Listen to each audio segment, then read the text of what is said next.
بسم الله الرحمن الرحيم سبحان الذي أسرى بعبده ليلا من المسجد الحرام إلى المسجد الأقصى الذي باركنا حوله لنريه من آياتنا إنه هو السميع البصير. بسم الله الرحمن الرحيم. Assalamualaikum warahmatullahi wabarakatuh.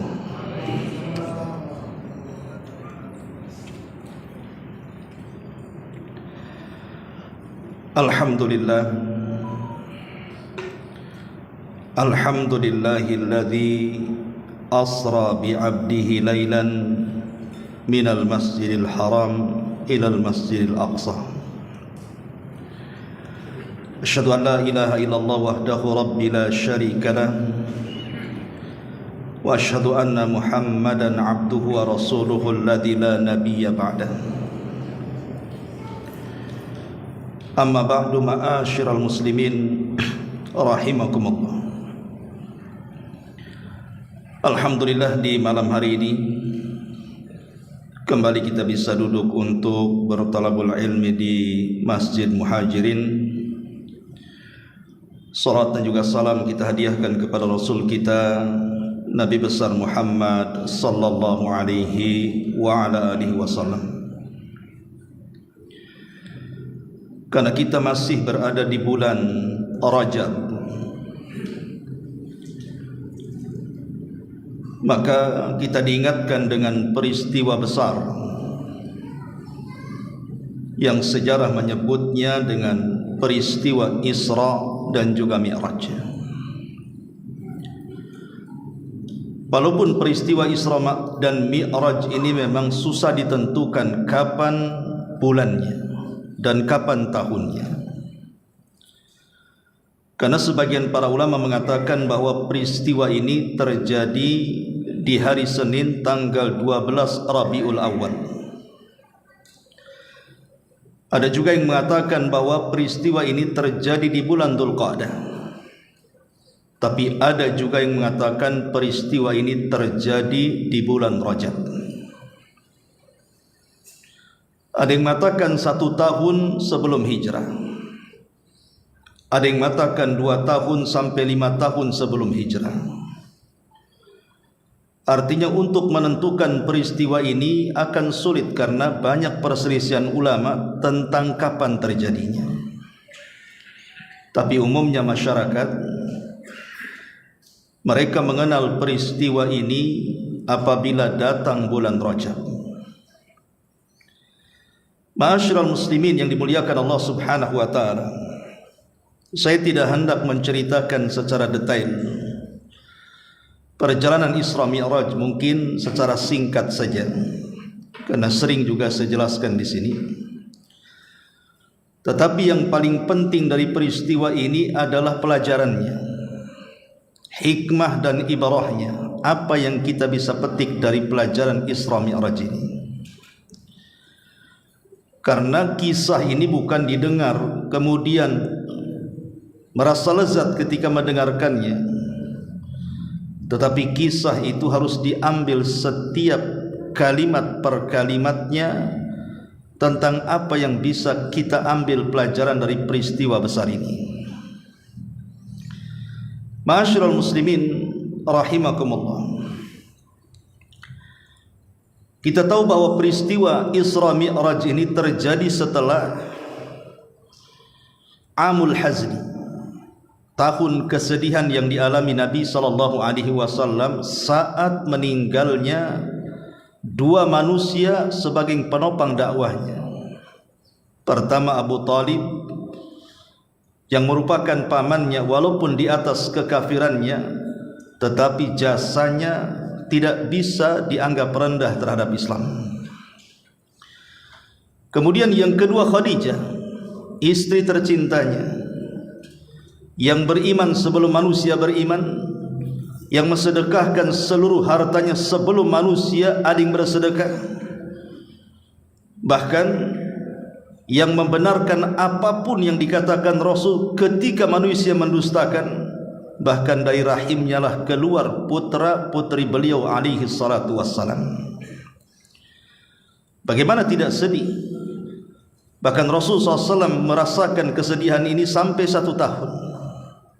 Makanya tahunnya disebut Amul Hazni, tahun kesedihan. Ketika wafatnya 2 manusia mulia ini, gerak dakwah Nabi SAW mulai tersempitkan di kota Mekah. Bahkan ada ancaman-ancaman yang mengarah kepada pembunuhan. Maka Nabi SAW berinisiatif untuk mencari areal baru. Mudah-mudahan Allah membukakan tempat itu untuk dakwah Islam. Berangkatlah Rasul ke Taif. 10 hari dia di Taif, keliling dari kabilah ke kabilah, tapi tidak ada satupun kabilah di Taif yang menerima dakwah Rasul. Yang ada justru dibalas dengan kekerasan, dilempari Rasul dengan batu sampai lari 2 mil. Kemudian sembunyi di kebun kurma antara Mekah dan Madinah, antara Mekah dan Taif. Disitulah Nabi SAW kemudian diganti oleh Allah Subhanahu wa taala. Ketika penduduk Taif tidak mau beriman, datang 7 jin dari Nasibah Yaman, mendengarkan Rasul yang sedang membaca Quran dalam salat fajar. Kemudian mereka beriman. Qul uhiya ilayya annahu nafarum minal jinni faqalu inna sami'na qur'anan ajaba yahdi ila rusdi fa amanna bi. Maka jin-jin ini beriman kepada Nabi SAW. Maka 7 jin inilah sahabat dari kalangan jin pertama dalam Islam, yang karenanya ribuan jin masuk Islam. Kemudian Nabi SAW serba salah, mau masuk ke Mekah tidak bisa, kembali ke Taif juga terancam nyawanya. Akhirnya Nabi SAW meminta jaminan.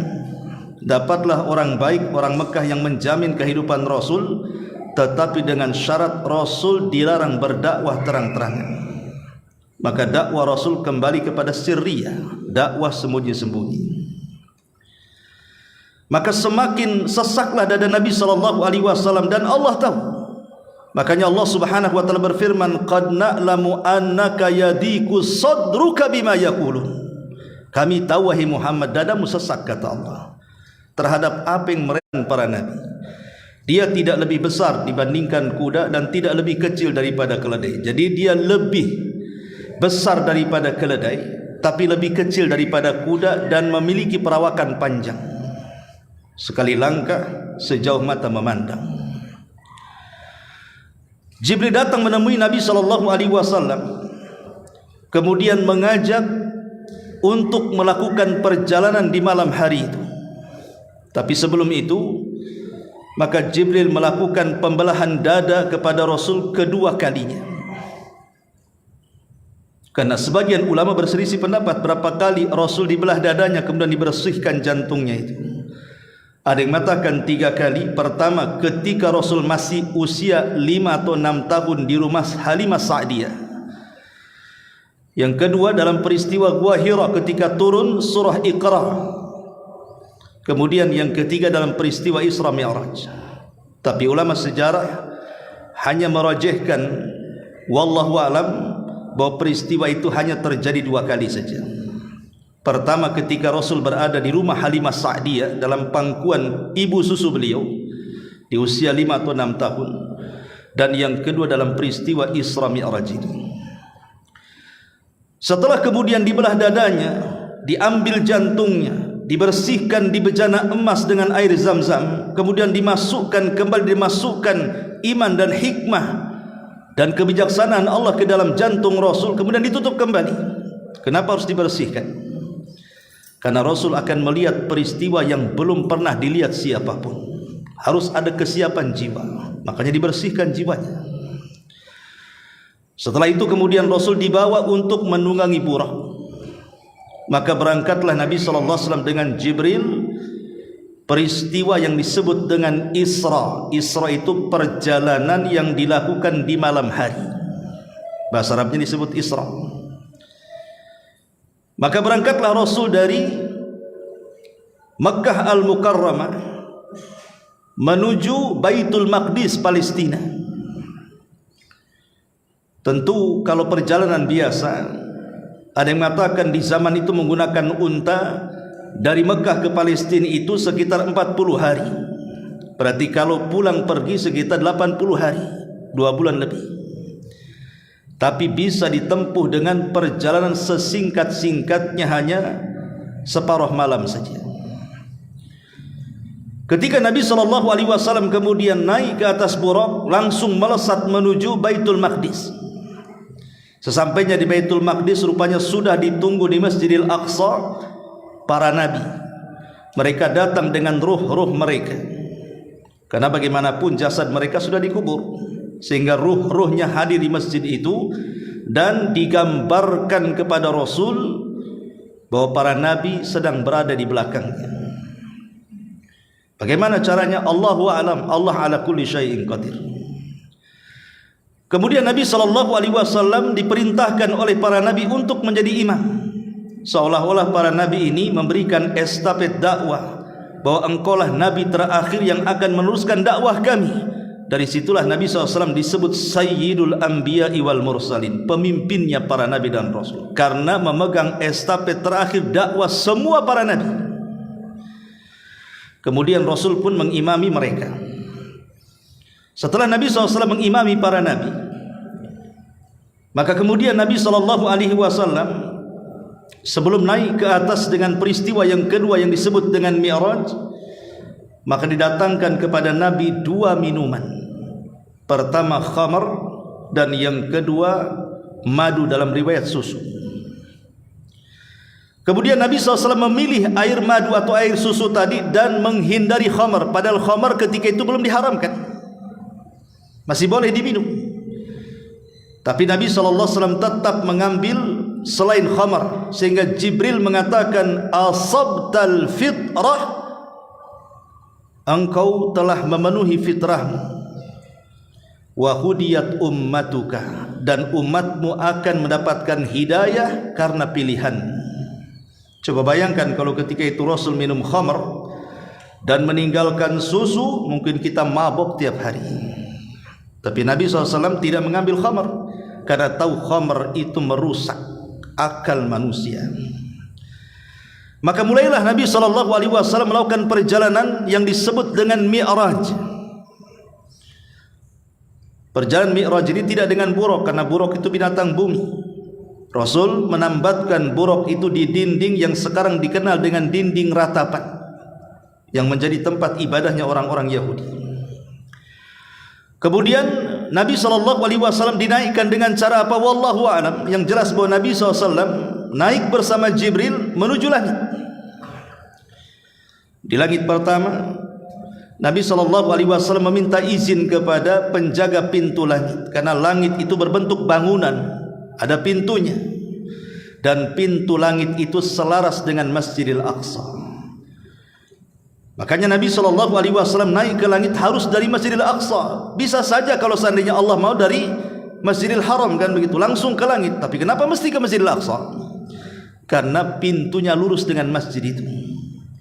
Makanya kemudian Rasul naik dari situ, kemudian sampai ke langit pertama. Maka Jibril pun meminta izin kepada penjaga pintu langit itu. Kata penjaga pintu langit pertama, man, siapa kamu? Kata Jibril, saya Jibril. Waman ma'aka, siapa yang bersamamu? Kata Jibril, Muhammad. Awaqad uhiya ilai, apakah sudah diperintahkan dia boleh naik? Kata Jibril, na'am, ya. Maka dibukakanlah pintu langit itu. Naiklah kemudian Rasul ke langit pertama. Disitulah Rasul diperjumpakan dengan Nabi Allah Adam alaihi salatu wassalam. Kata Jibril, salim ala Adam abika ya Muhammad, ucapkan salam kepada bapakmu Adam. Maka Rasul mengatakan, assalamu alaikum ya Adam. Maka Adam menjawab, waalaikumsalam warahmatullahi wabarakatuh, marhaban bibnin salih wa nabiyyin salih. Selamat datang wahai putraku yang baik dan nabiku yang baik. Kemudian Nabi SAW melihat Adam. Apabila dia melihat ke kanan dia tersenyum, apabila dia melihat ke kiri dia menangis. Kemudian dia bertanya kepada Jibril, kenapa dengan Adam itu? Maka Jibril mengatakan, Adam melihat ke kanan karena melihat anak keturunannya yang dimasukkan Allah ke dalam sorga, dia pun tersenyum bahagia. Apabila melihat ke kiri ada dari anak keturunannya yang dimasukkan Allah ke dalam neraka, dia pun menangis sedih. Akhirnya Nabi pun naik lagi melesat ke langit yang kedua, dan jarak satu langit ke langit berikutnya itu menurut riwayat Abdullah ibn Mas'ud sejarak 500 tahun perjalanan. Naiklah ke langit kedua. Di langit kedua Jibril ditanya lagi oleh penjaga pintu langit kedua, man, siapa anda? Kata Jibril, saya Jibril. Wa man ma'aka, dan siapa yang bersamamu? Kata Jibril, Muhammad. Awa qad uhiya ilai, sudah diperintah dia? Sudah. Dibukalah pintu langit itu. Naiklah ke langit kedua, diperjumpakan dengan dua nabi. Pertama Isa bin Maryam, dan yang kedua Yahya putra Zakaria. Kata Jibril, salim alaihima, ucapkan salam kepada dua nabi itu wahai Muhammad. Maka Rasul pun mengucapkan salam. Kemudian dijawab salam, mereka mengatakan marhaban bi akhin salihin wa nabiyyin salih. Selamat datang saudaraku yang baik dan nabiku yang baik.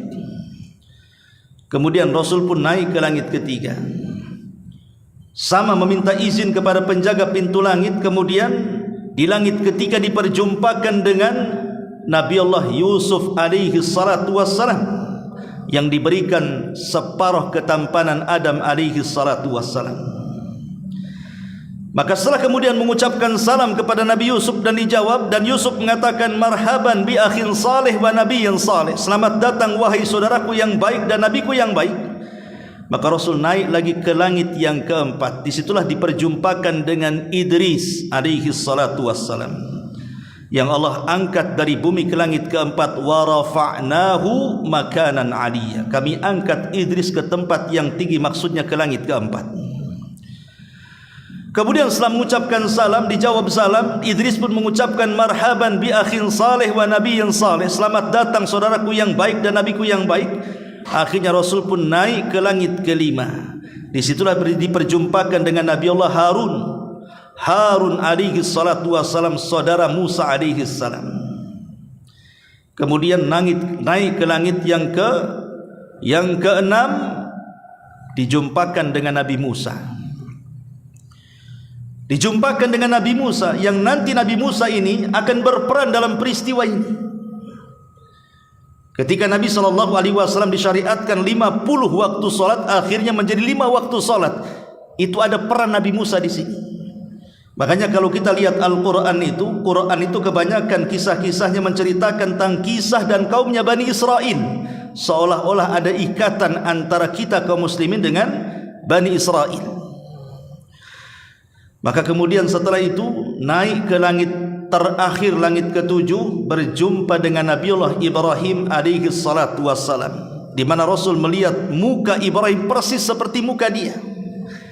Tidak ada nabi yang persis perawakannya dan mukanya melebihi Ibrahim dengan dirinya. Dan dia lihat banyak anak-anak yang bermain di sekitarnya. Ketika ditanya itu anak-anak siapa, itulah anak-anak orang kafir yang meninggal sebelum balik. Ma'asyiral muslimin yang dimuliakan Allah Subhanahu wa taala. Kemudian setelah itu Rasul dibawa oleh Jibril ke alam para malaikat. Karena peristiwa Isra itu Rasul melewati 3 alam. Alam manusia, alam malaikat, dan alam ketuhanan. Diajaklah Nabi SAW ke Baitul Ma'mur. Baitul Ma'mur itu kiblatnya para malaikat. Satu hari yang tawaf di Baitul Ma'mur itu 70.000 malaikat. Kemudian mereka pun pergi setelah tawaf dan tidak akan pernah kembali. Besoknya datang malaikat dengan jumlah yang sama 70.000, kemudian tawaf, kemudian kembali dan pergi, kemudian tidak kembali, dan begitu seterusnya. Saking banyaknya malaikat. Makanya Allah mengatakan wa ma ya'lamu junuda rabbika illahu wa ma huwa illa dzikra lil bashar. Tidak ada yang tahu jumlah tentara Allah kecuali Dia sendiri, Allah Subhanahu wa taala. Maka Jibril di Baitul Ma'mur inilah berubah wujud menjadi Jibril yang asli dengan 600 sayap. Itulah yang kemudian difirmankan oleh Allah Subhanahu wa taala dalam suratul Najm, laqad ra'ahu nazlatan ukhra inda sidratil muntaha, di mana Rasul melihat Jibril kedua kalinya. Pertama saat antara diangkat Nabi dan diangkat Rasul, yang kedua di Baitul Ma'mur diperlihatkan wujud asli Jibril alaihi salatu wassalam, malaikat yang memiliki 600 sayap, yang satu sayap terbentang di antara ufuk barat dan timur. Ma'asyiral muslimin yang dimuliakan Allah Azza wa Jalla, dari sini Jibril meminta maaf kepada Rasul tidak bisa mengantar, karena alamnya bukan alam para malaikat lagi, sudah itu alam ketuhanan, Sidratil Muntaha, akhir daripada ilmu seluruh makhluk. Maka Nabi SAW kemudian diberikan raf-raf, semacam sayap begitu, raf-raf itu diletakkan di bahunya, kemudian diterbangkan Allah sampai ke Sidratil Muntaha. Kemudian berjumpa dengan Allah di balik tabir, dan tabirnya Allah adalah cahaya. Makanya ketika Rasul ditanya, atau Aisyah radhiyallahu anha ditanya, apakah Rasul melihat Rabbnya dalam peristiwa Isra Mi'raj itu, maka Aisyah mengatakan, Rasul pernah mengatakan, nurun inni ara, cahaya yang aku lihat. Artinya Rasul tidak bisa melihat langsung zat Allah karena terhalang dengan tabir. Disitulah terjadi dialog antara Nabi SAW langsung dengan Rabbul Alamin tanpa perantara Jibril. Makanya dari 25 Nabi dan Rasul yang disebut dengan Kalimur Rahman, Nabi yang pernah bicara dengan Allah tanpa perantara Jibril itu 3. Pertama Adam ketika di sorga, yang kedua Nabi Musa ketika di Bukit Tur Sina, dan Rasul kita Muhammad SAW dalam peristiwa Mi'raj di Sidratil Muntaha. Walaupun Kalimur Rahman itu lebih banyak disematkan kepada Nabi Musa, ya, karena Musa adalah Nabi yang paling banyak bicara secara langsung tanpa perantara dengan Allah Subhanahu wa taala. Makanya gelar Nabi Musa itu Kalimur Rahman, orang atau Nabi yang senantiasa berdialog dengan Allah tanpa perantara. Lah dalam dialog inilah Allah Subhanahu wa taala menurunkan perintah ibadah seagung-agung ibadah bagi manusia, ahammiyatus salat, ibadah salat. Ibadah salat itu awalnya 50 waktu. Coba bayangkan kalau seandainya kita salat 50 waktu, kapan kita kerjanya? Mungkin kita bisa masuk angin asik wudu saja. Tetapi Islam ini agama yang mudah, dan Allah yang kita anggap Tuhan kita adalah Rabbur Rahmah, pemilik rahmat kasih sayang kepada hamba-hambanya. Dan Nabi juga yang diutus kepada kita Nabiur Rahmah, Nabi yang penuh dengan rahmat kepada umatnya. Wa ma arsalnaka illa rahmatan lil alamin. Tidaklah kami utus engkau Muhammad kecuali menjadi rahmat kasih sayang bagi seluruh makhluk, bukan hanya orang yang beriman saja, seluruh manusia, manusia dan jinnya. Maka kemudian turunlah Rasul ketika di langit ke-6 berjumpa dengan Nabi Musa. Kata Musa, apa yang Allah perintahkan kepadamu wahai Muhammad? Kata Rasulullah, Allah memerintahkan kepadaku 50 waktu salat. Kata Nabi Musa, jangan kau lakukan. Laqad jarrabtu bani Israil fala yastati'un. Aku sudah coba kepada Bani Israel ibadah seperti itu, mereka tidak sanggup. Sementara mereka umat yang kuat secara fisik, umatmu lemah, tidak akan sanggup. Sebaiknya minta keringanan kepada Allah. Naik lagi kau ke atas. Akhirnya Nabi SAW naik lagi ke atas, kemudian minta keringanan kepada Allah. Allah beri keringanan, 5 waktu salat diringankan jadi 45 waktu, dikurangi 5 waktu jadi 45 waktu. Kemudian turun lagi berjumpa dengan Nabi Musa. Kata Nabi Musa, minta keringanan lagi, 45 waktu itu berat kepada umatku, aku sudah coba kepada Bani Israel. Maka Rasul naik lagi, dikurangi lagi 5 waktu jadi 40. Kata Musa, tidak akan kuat, naik lagi. naik lagi, dikurangi 5 jadi 35. Naik lagi minta keringanan sampai akhirnya dari 35 menjadi 30, dari 30 menjadi 25, dari 25 menjadi 20, 15, 10 sampai kepada 5. Nabi Musa kekeh mengatakan, naiklah engkau Muhammad, umatmu tidak akan sanggup walaupun 5 waktu. Coba kalau ketika itu Rasul naik, habislah tu salat. Tapi Rasul mengatakan fastahyaitu rabbi, aku malu kepada Rabbku, tidak mau lagi, cukuplah 5 waktu, karena ini sama dengan 50 waktu, karena setiap kebaikan itu umumnya dilipat gandakan 10 kali lipat. Jadi 1 waktu sama dengan 10 waktu, 5 waktu sama dengan 50 waktu. Turunlah Nabi SAW ke Masjidil Aqsa, kemudian menunggangi Buraq kembali, kemudian kembali ke Mekah dalam waktu sesingkat-singkatnya, hanya separuh malam. Rasul mampu melakukan perjalanan sedemikian rupa yang akal manusia menolaknya. Peristiwa Isra Mi'raj ini kalau mau diakal-akali, akal tidak sanggup untuk memikirkannya. Bukan tidak masuk akal, akal kita terlalu kecil untuk berpikir soal Isra Mi'raj itu. Kebiasaan pun akan menolaknya, karena perjalanan dari Mekah ke Masjidil Aqsa saja ditempuh 1 bulan lebih. Kebiasaan orang yang berjalan di waktu itu masa bisa ditempuh sementara belum ada kendaraan pesawat di zaman itu, apalagi sampai cerita dari Masjidil Aqsa ke Sidratil Muntaha, lebih mustahil lagi. Makanya peristiwa ini tidak bisa diakali, tidak bisa dinilai dengan kebiasaan. Peristiwa ini hanya bisa diimani. Kalau kita tidak punya iman, maka pasti kita ini akan mengingkari peristiwa ini. Ini yang terjadi. Ketika selesai peristiwa ini, Nabi SAW termenung, bingung apa yang harus dilakukan, macam mana cara berceritanya. Karena Rasul tahu pasti mereka akan mengingkari masalahnya. Ketika Rasul sedang bingung duduk-duduk, Abu Jahal pula lewat di situ. Kata Abu Jahal, ada apa wahai Muhammad? Nampaknya kau bingung. Mulailah Rasul bercerita kepada Abu Jahal peristiwa semalam yang dialaminya. Abu Jahal punya siasat, dia tidak mengolok-olok cerita itu, karena dia punya makar. Ini kesempatan ini untuk merendahkan Muhammad. Jadi Abu Jahal mengatakan, hei Muhammad, bagaimana kalau peristiwa semalam yang kau alami jangan kau ceritakan sama aku aja, ceritakan sama yang lainnya juga. Aku yang memfasilitasinya, aku yang akan kumpulkan manusia. Maka Rasulullah SAW setuju. Padahal niat Abu Jahal itu bukan niat yang baik, menawarkan kebaikan itu, justru memang hendak mengolok-olok Nabi SAW. Maka dikumpulkan manusia.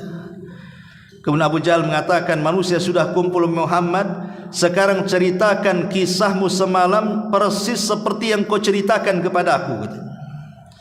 Mulailah Nabi SAW bercerita perjalanan yang dilakukan di malam hari itu. Ketika selesai bercerita, semua manusia tertawa. Bagaimana mungkin dalam setengah malam bisa dilakukan perjalanan sesuatu yang mustahil? Makanya mereka tertawa mengejek Nabi SAW. Bahkan ada sebagian orang yang sudah masuk Islam, mereka murtad karena melihat kok makin ke sini makin ke sono bahasanya. Ya. Ma'asyiral muslimin yang dimuliakan Allah Subhanahu wa taala, dari sinilah ada kesempatan orang-orang Quraisy untuk memisahkan persahabatan Rasul dengan Abu Bakar. Karena ketika pertemuan itu Abu Bakar tidak hadir, maka diutuslah sebagian para pembesar mereka untuk datang kepada Abu Bakar menceritakan apa yang diceritakan kegilaan Muhammad itu soal peristiwa itu. Kemudian datanglah ke Abu Bakar, setelah berjumpa dengan Abu Bakar mulai bercerita, wahai Abu Bakar, tahu enggak kisah temanmu si Muhammad itu? Kenapa mereka membidik Abu Bakar? Karena di zaman itu, di awal-awal Islam, Abu Bakarlah yang menopang dengan harta jiwa dan keluarganya tentang keberlangsungan dakwah Nabi. Kalau Abu Bakar bisa tidak percaya, kemudian dia keluar dari Islam, maka dakwah Rasul sempit ketika itu. Mulailah dia bercerita kepada Abu Bakar. Subhanallah, selesai bercerita. Apa yang dikehendaki orang-orang Quraisy berbeda dengan jawaban Abu Bakar. Abu Bakar Siddiq radhiyallahu anhu mengatakan, kalau seandainya saudaraku Muhammad itu menceritakan sesuatu yang lebih mustahil daripada peristiwa Isra Mi'raj, maka aku tetap akan membenarkannya. Bagaimana tidak aku benarkan? Setiap hari nabiku mendapatkan wahyu dari langit, aku benarkan. Apalagi peristiwa yang seperti ini. Setiap hari dia dapat wahyu dari Allah Subhanahu wa taala dari langit. Kalau seandainya pemilik wahyu mengangkat nabinya ke langit, maka aku lebih percaya lagi. Dari situ Abu Bakar Siddiq radhiyallahu an digelari As-Siddiq karena tidak pernah menggunakan akal cerdasnya dalam rangka menghadapi wahyu Allah Subhanahu wa taala. Sami'na wa ata'na, langsung mendengar dan taat. Subhanallah, rajulun azim, orang yang agung Abu Bakar ini. Percontohan semua manusia. Wajarlah kalau seandainya Rasul mengatakan tentang Abu Bakar, la wuzina imanu Abi Bakrin wa wuzina ummati kulliha la rajahat bihinna imanu Abi Bakrin. Kalaulah keimanan Abu Bakar ditimbang dan seluruh umat ini keimanannya ditimbang di neraca satunya, tentu keimanan Abu Bakar jauh lebih berat dibandingkan keimanan seluruh manusia selain Nabi sallallahu alaihi wasallam. Kenapa? Karena Abu Bakar orang yang paling membenarkan Nabi sallallahu alaihi wasallam. Makanya ketika masuk Islam pun tidak ada ragu-ragu.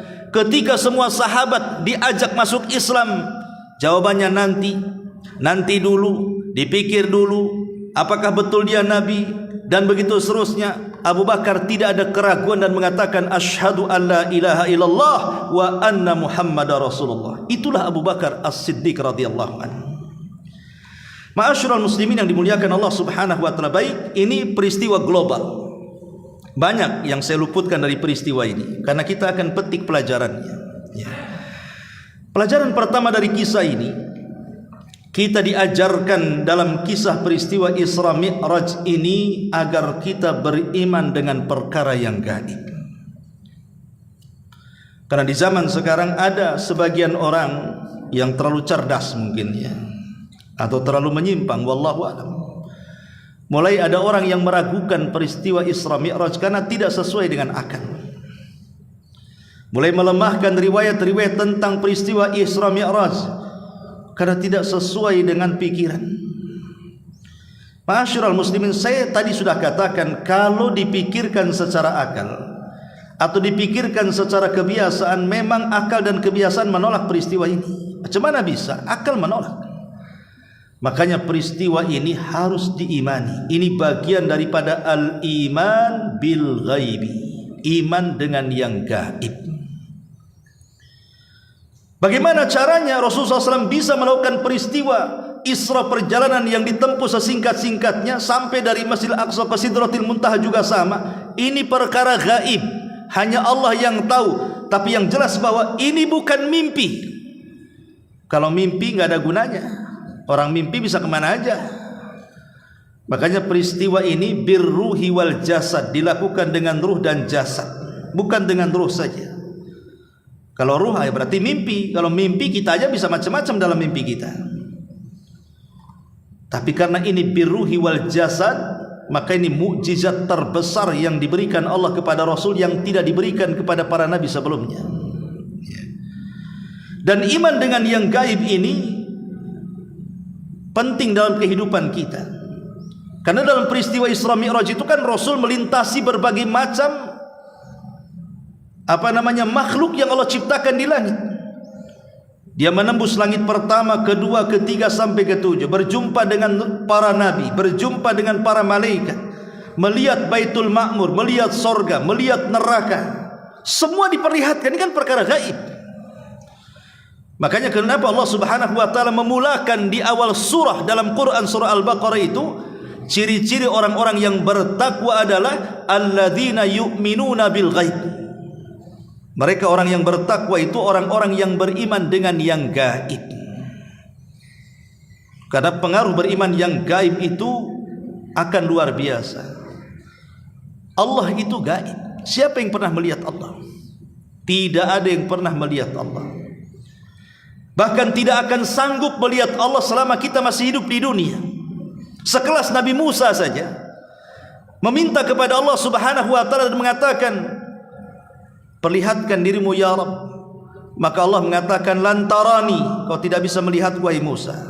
Tapi kalau engkau penasaran juga, ungdur ilal jabal, lihat gunung Batu Tur itu.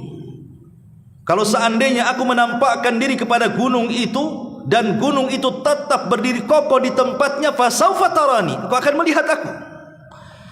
Apa yang terjadi kata Allah dalam Quran? Falamma tajalla rabbuhu lil jabali ja'alahu dzakka wa sara Musa sa'iqa.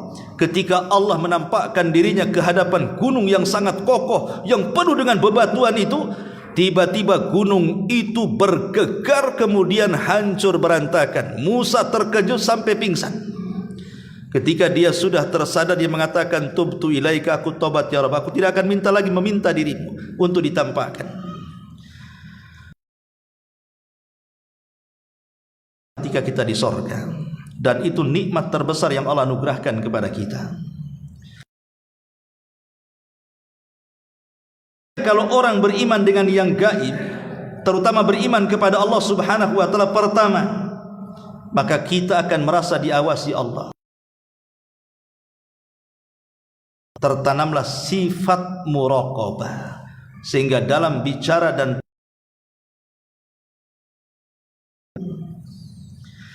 yang kedua, tertanam sifat takut. Takut kalau seandainya Allah kemudian Allah Subhanahu wa taala mengirimkan balanya kepada kita dengan kemaksiatan yang kita lakukan. Dari sini ada dorongan untuk senantiasa melaksanakan ketaatan dan menjauhi kemaksiatan.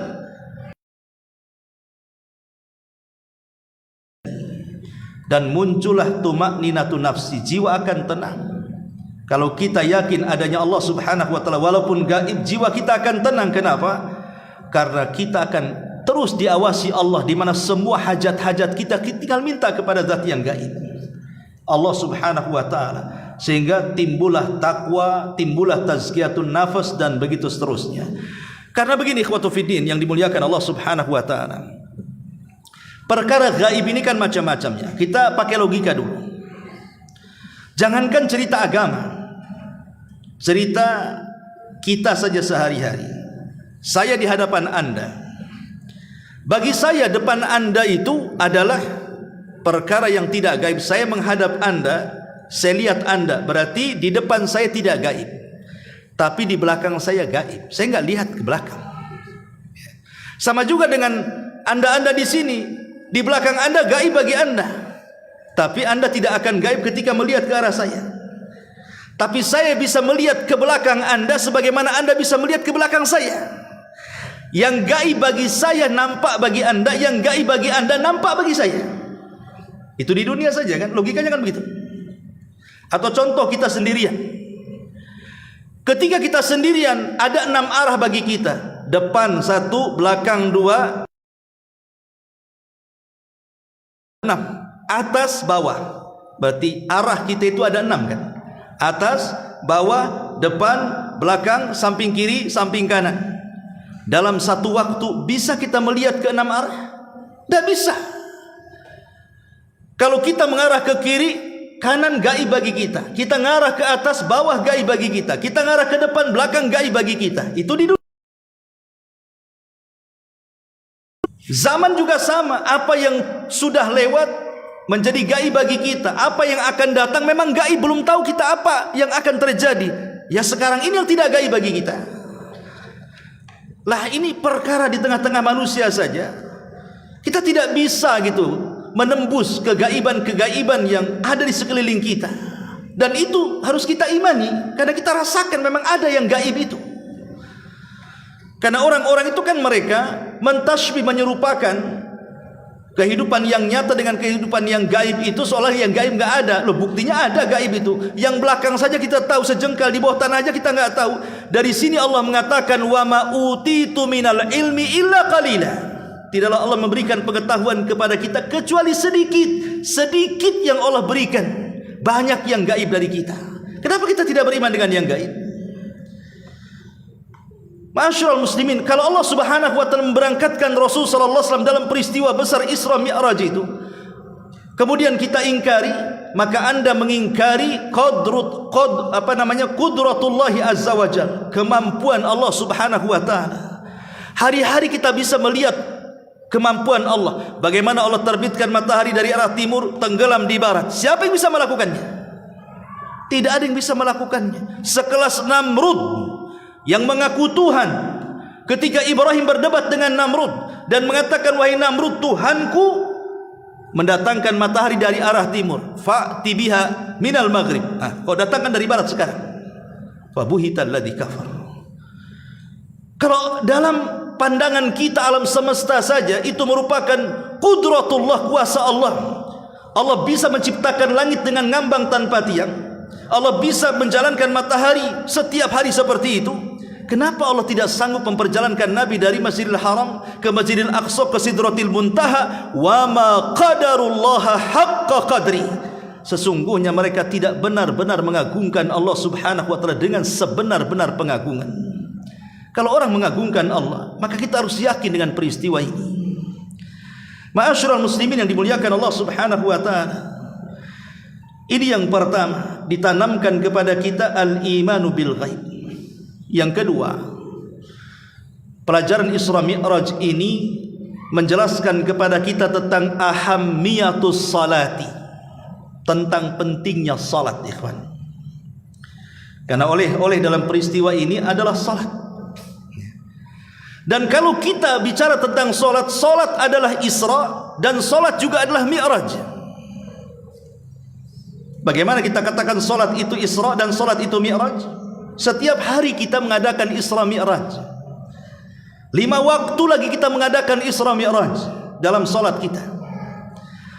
Salat disebut Isra karena dalam salat kita, di permulaan syariat salat, kemana kiblat kita? Ke Baitul Maqdis. Permulaan salat itu ke Baitul Maqdis, bukan ke Masjidil Haram. 6 bulan Rasul menghadap Baitul Maqdis. Bahkan kemudian Nabi SAW menggunakan burak dari Masjidil Haram ke Masjidil Aqsa, menuju Masjidil Aqsa dengan burak, untuk menetapkan bahwa itu kiblat kaum muslimin. Bahkan setelah hijrah juga masih menghadap kiblat. Kemana? Ke Baitul Maqdis, bukan ke Masjidil Haram. Baru setelah Nabi SAW, karena ketika itu juga ingin melembutkan orang-orang Yahudi juga supaya masuk Islam, tapi orang Yahudi semakin jauh dari Islam dan musuh Islam, maka Nabi SAW mulai mengarahkan kiblatnya tidak lagi ke Masjidil Aqsa, tapi minta kepada Allah untuk dikembalikan ke Masjidil Haram. Dari sini Allah mengatakan, qad nara taqalluba wajhika fis sama falanwalliyannaka qiblatan tardaha. Jadi salat itu juga bagian daripada Isra, karena Baitul Maqdis itu sempat menjadi kiblat kaum muslimin. Bahkan Baitul Maqdis bukan hanya tempat Isra-nya Nabi, tapi Baitul Maqdis dan masjid ini walaupun hari ini dikuasai Yahudi, tapi nanti walaupun orang Yahudi sekarang menguasai Masjidil Aqsa, muslimin akan menguasai baik dengan cara lembut ataupun keras dari nanti tentara kaum muslimin berporos di Masjidil Aqsa, Palestina. Ketika kekuasaan kaum muslimin Muhammad ibn Abdullah, maka kekuatan kaum muslimin justru berporos di Palestina.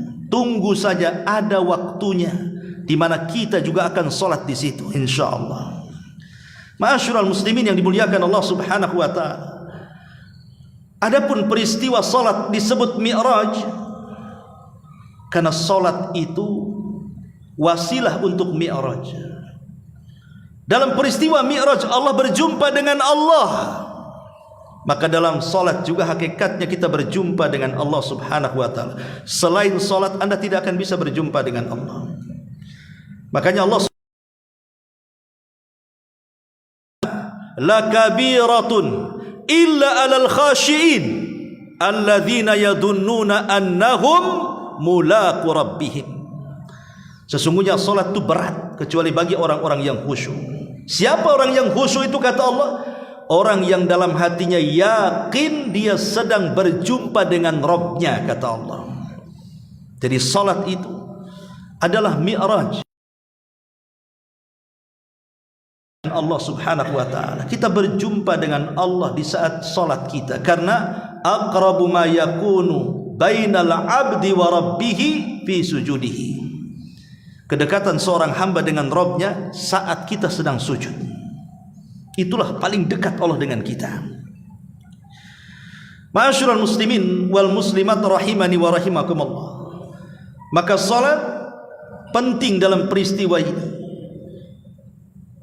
Dan Umar bin Khattab radhiyallahu anhu mengatakan tentang salat, la hadza fil Islam liman tarakas salat. Tidak ada bagian dalam Islam orang yang meninggalkan salat. Karena salat itu imaduddin, tiangnya agama. Rasul mempermisalkan salat itu bagaikan bangunan. Rukun Islam itu bagaikan bangunan, bagaikan tenda seperti ini. Tiang tengahnya itu salat, pasak-pasaknya itu puasa, zakat, haji. Tenda secara keseluruhan itu syahadatain. Kalau pasak tercabut, yang penting tiang tengah tidak roboh, tidak akan roboh tenda itu. Pasak kedua tercabut, tidak akan roboh tenda itu. Pasak ketiga tercabut, tidak akan roboh tenda itu. Walaupun pasak-pasak yang tiga tertancap, coba yang tiang tengahnya roboh, maka robohlah syahadatain itu. Itulah yang disebut dengan as-salatu imaduddin. Salat itu tiangnya agama. Selama salat maka masih ada Islam di badan kita. Ketika kita meninggalkan salat, maka tidak ada agama bagi kita. La hadda fil Islam liman tarakas salat. Karena salat imaduddin. As-salatu quwwatuddin. Salat itu kekuatan agama. Ingat ketika menceritakan tentang orang Yahudi dipimpin Isa bin Maryam. Sedang apa mereka? Sedang sembunyi di Bukit Tur. Karena mereka dikepung oleh orang-orang Yahudi yang dipimpin Dajjal. Mereka sudah kebingungan karena tentara mereka sedikit. Mereka kelaparan, sampai kepala kerbau lebih baik dibandingkan emas dan dinar. Tiba-tiba langit digelapkan, kemudian muncul cahaya dari langit. Rupanya turun Isa bin Maryam diapit dengan dua malaikat. Turun ke tengah-tengah mereka. Dan ketika itu sedang adzan subuh. Setelah adzan subuh, Isa bin Maryam menemui mereka. Imam Mahdi dan pasukan kaum muslimin kenal itu Isa bin Maryam dari mana? Dari sifat-sifat yang disabdakan Rasul kepada mereka. Sehingga mereka mengatakan, taqaddam ya ruh Allah, silahkan wahai ruh Allah, imami kami.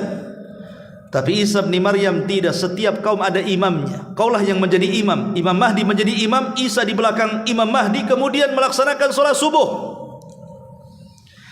Selesai melaksanakan subuh, Isa bin Maryam membariskan pasukan, kemudian mengusap wajah-wajah semua pasukan. Kemudian menjelaskan tentang tingkatan-tingkatan mereka di sorga. Beruntunglah, bahagialah orang-orang yang diusap Isa bin Maryam kala itu. Tapi bicara tingkatan di sorga. Kemudian Isa berikan 3 pilihan kepada mereka. Kata Isa, kalian tidak perlu berperang. Aku akan meminta kepada Allah untuk mendatangkan pasukan lain, bukan kalian. Kalian cukup sabar saja. Biar pasukan yang lain yang Allah datangkan yang akan menghancurkan Dajjal dan pasukannya. Atau yang kedua, kalian tidak perlu berperang. Saya akan meminta kepada Allah agar Allah mengirimkan bencana besar sehingga membunuh Dajjal dan orang-orang Yahudi dan pasukannya. Atau yang ketiga, kita perang. Saya yang akan memimpin kalian. Dan saya pastikan tangan-tangan orang Yahudi tidak bisa mengayunkan pedang-pedang mereka dan kalian tinggal tebas kepalanya. Kemudian mereka mengatakan, kami memilih yang ketiga wahai ruh Allah. Maka mereka pun turun dari bukit itu. Kemudian Isa mengejar Dajjal. ketika Dajjal lari dikejar ke sana kemari, akhirnya sampai di Babil Lud, kota terindah di Israel. Disitulah Isa bin Maryam membunuh Dajjal, membawa kepalanya yang tertancap di tombak. Maka ketika Dajjal sudah mati, yang dianggap Tuhan orang-orang Yahudi di akhir zaman, orang Yahudi ciut sehingga kaum muslimin tinggal membantai mereka. Orang-orang Yahudi lari ke sana kemari. Akhirnya sebagian mereka sembunyi di balik batu. Rupanya batu bisa bicara dengan di sini Yahudi sedang bersembunyi. Maka dibantailah Yahudi itu. Tidak ada satupun makhluk Allah kecuali bicara, memberitakan di mana Yahudi berada, kecuali satu pohon yang tidak mau bicara. Itu disebut gharqad namanya. Pohon gharqad. Makanya kenapa orang Yahudi Israel menanam pohon ini sebanyak-banyak. Ya. Ma'asyiral muslimin yang dimuliakan Allah Subhanahu wa taala. Tapi lihat di sini, kemenangan Al-Mahdi dan pasukannya dilakukan setelah apa? Setelah sholat subuh. Ya, karena solat itu adalah kuwatuddin, kekuatan agama. Ada solat kuat agama, tidak ada solat lemah agama. Dan solat adalah silatun bainal abdi wa rabbih. Dia adalah hubung kait kita dengan Allah. Selama kita masih solat ikhwan, maka selama itu tali yang menghubungkan kita dengan Allah akan sampai kepada Allah. Tapi ketika kita meninggalkan solat, terputuslah tali itu. Sehingga kalau sudah terputus tali itu, maka Allah Subhanahu wa taala tidak akan memandang kita lagi. Ingat satu kisah yang pernah saya ceritakan. Ada seorang ibu bercerita, bertanya kepada salah seorang syekh di Riyadh sana. Kata ibu ini, "Syekh, aku punya anak-anak, dari kecil, remaja, dewasa, hidupnya tidak pernah bahagia. Macam-macam musibah diterima anak saya. Dan sekarang anak saya stroke, terbaring di kursi roda. Apakah anak saya terkena sihir, wahai Syekh?" Tapi Syekh tidak menjawab. Syekh hanya mengatakan, "Apakah putramu sholat, wahai ibu?" Maka ibu ini mengatakan, "Itulah masalahnya, wahai Syekh. Anak saya tidak pernah sholat sejak kecil sampai sekarang." Maka Syekh ini mengatakan, "Anakmu tidak terkena sihir, tapi anakmu terputus hubungannya dengan Allah Subhanahu wa taala. Itulah yang ditimpakan Allah kepada anakmu." Bagaimana tidak, orang yang meninggalkan sholat itu terlaknat. Bangun tidur dilaknat Allah, siang-siang dilaknat Allah, sore-sore dilaknat Allah, belum tidur dilaknat Allah, tidurnya pun terkena laknat Allah Subhanahu wa taala. Satu hari 5 kali dilaknat. Macam mana anakmu akan bahagia? Maka dari sini kita tahu hamiyatus salat. Di sini ada pentingnya salat, karena itu yang menghubungkan kita dengan Allah. Dan salat itu tuma'ninah. At-tuma'ninatu nafsi. Tuma'ninatu nafsi. Salat itu yang membawa keterangan hidup, ikhwatu fillah. Makanya Rasul mengatakan kepada Bilal, "Ya Bilal, arihna bis salat." Ya Bilal, kita tenangkan jiwa kita dengan salat. Rasul menenangkan jiwa itu dengan salat. Bahkan Nabi SAW apabila ada masalah yang berat, yang besar, yang tidak bisa keluar dari masalah itu, apa kata Hudzaifah ibnul Yaman? Kana an-nabiyyu sallallahu alaihi wasallam idza hazabahu amrun fazi'a ila shalah. Rasul itu kalau ada kesulitan yang tidak bisa keluar dari situ, maka Rasul langsung salat. Langsung menghubungkan diri dengan Allah, karena tahu kesulitan datang dari Allah dan hanya Allah yang bisa menguraikannya. Maka Rasul langsung sholat. Itu yang dilakukan Ibrahim saat istrinya diambil oleh Raja Dhalim Mesir. Karena cantiknya istrinya, diambil sama Raja Mesir. Ibrahim tidak bisa apa-apa. Ibrahim hanya bisa sholat, meminta kepada diselamatkan istrinya. Ketika istrinya dihadapkan ke raja, karena cantik, hampir saja dijamahnya, tiba-tiba Sarah berdoa kepada Allah, tiba-tiba tangan raja stroke, tidak bisa apa-apa. Kata raja ini, "Tolonglah doakan kepada Rabbmu, wahai Sarah, agar tanganku sembuh."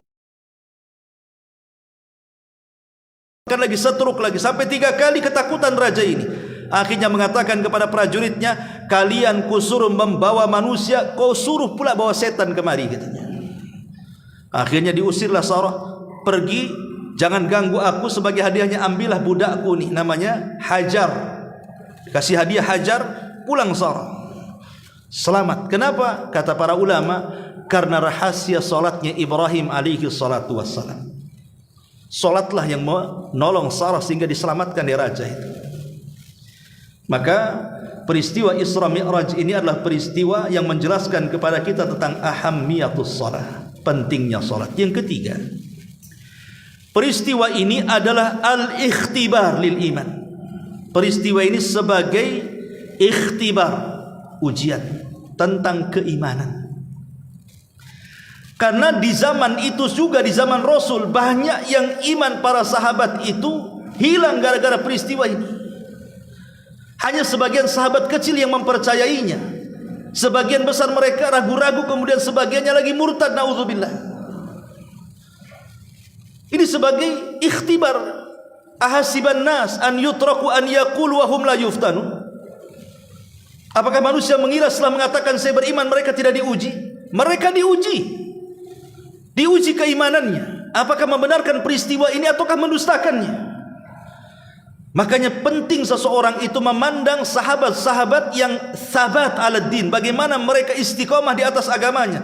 Seperti Abu Bakar pertama kali membenarkan peristiwa ini. Setelah melihat para sahabat Abu Bakar membenarkan, disusul Umar, disusul Utsman, disusul Ali, disusul al-asyaratul mubashshiruna bil jannah.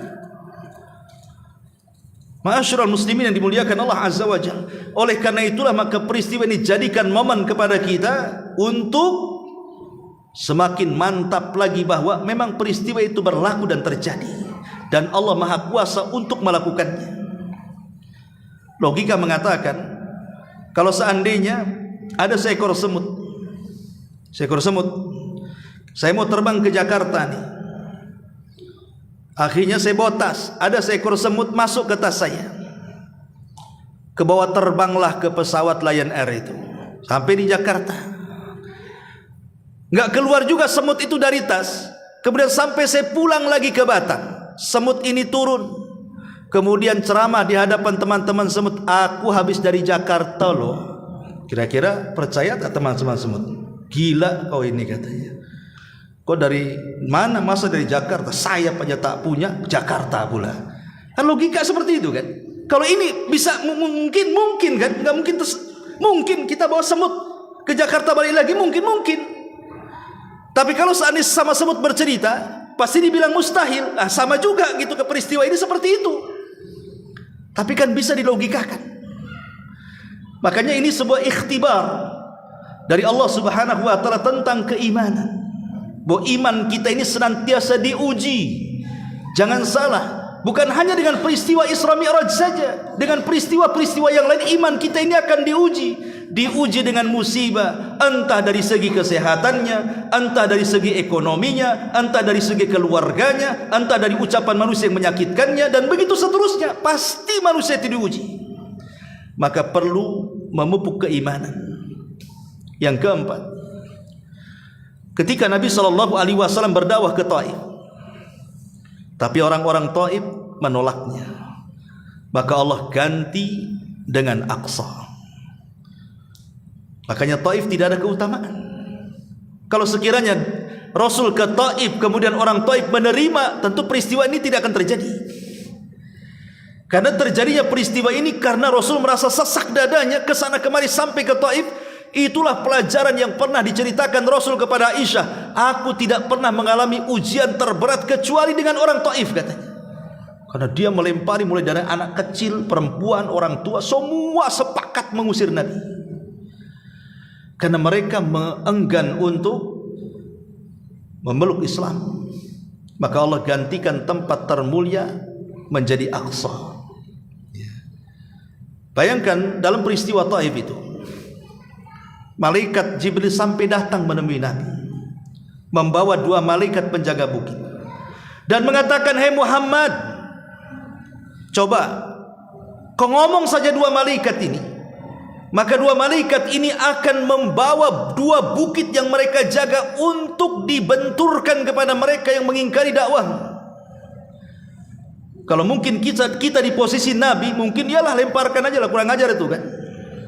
Tetapi Nabi itu diutus dalam rangka menebar rahmat. Dia hanya mengatakan, jangan wahai Jibril. Kemudian dia berdoa kepada Allah, Allahumma hdi biqaumin fa innahum la ya'lamun.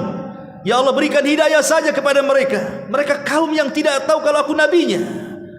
Kemudian Rasul mengatakan, ya Allah, akhrij minhum, keluarkan dari mereka, wa min aslabihim, dan dari keturunan mereka, man yu'minu billahi azza wa jal, orang yang beriman kepada Allah. Mungkin generasi mereka sekarang ini mereka mengingkari aku, mudah-mudahan anak-anak mereka beriman kepada aku, kata Nabi. Dan bukan mustahil. Abu Jahal, Fir'aunnya umat ini, punya anak namanya Ikrimah bin Abi Jahal, menjadi pahlawan Islam. Al-Walid ibn Mughirah, tokoh besar dengan kekayaannya, memusuhi Nabi. Lahir dari rahimnya Al-Khalid ibn Walid, pedangnya Allah. Umayyah ibn Safwan yang menyiksa Bilal sampai diikat di batu, sampai Bilal tidak tahannya, tapi dia istiqomah dengan kalimat Ahadul Ahad. Lahir dari rahimnya Safwan ibn Umayyah, pejuang Islam. Artinya Nabi SAW ini, itulah dakwah Nabi SAW. Ya. Ma'asyiral muslimin yang dimuliakan Allah Subhanahu wa taala, dan yang terakhir tentunya karena waktu juga, peristiwa ini menjadi tasfiyah dan tarbiyah bagi kita. Tasfiyah itu artinya membersihkan jiwa, tarbiyah itu artinya mentarbiyah jiwa. Karena tadi saya katakan di awal bahwa peristiwa ini menjadikan ikhtibarul iman, ujian bagi iman. Iman kita diuji di sini, dibersihkan. Allah hendak membersihkan dengan peristiwa ini. Baru setelah itu adanya tarbiyah di sini, bahwa apapun yang dikatakan Nabi SAW masuk di akal atau tidak, diketahui hikmahnya atau tidak, maka kita selaku umatnya wajib mentarbiyah diri dengan mengatakan sami'na wa ata'na. Kita dengar, kita taat, selesai. Karena ada perkara-perkara yang tidak bisa dijangkau akal, ada perkara-perkara yang tidak bisa dicari hikmahnya. Tapi yang jelas bahwa apapun yang disabdakan Nabi SAW, kalau itu perintah pasti ada kebaikannya, kalau itu larangan pasti ada madaratnya. Karena yang dikatakan Rasul adalah wahyu yang diwahyukan kepadanya, wa ma yantiqu anil hawa in huwa illa wahyun yuha.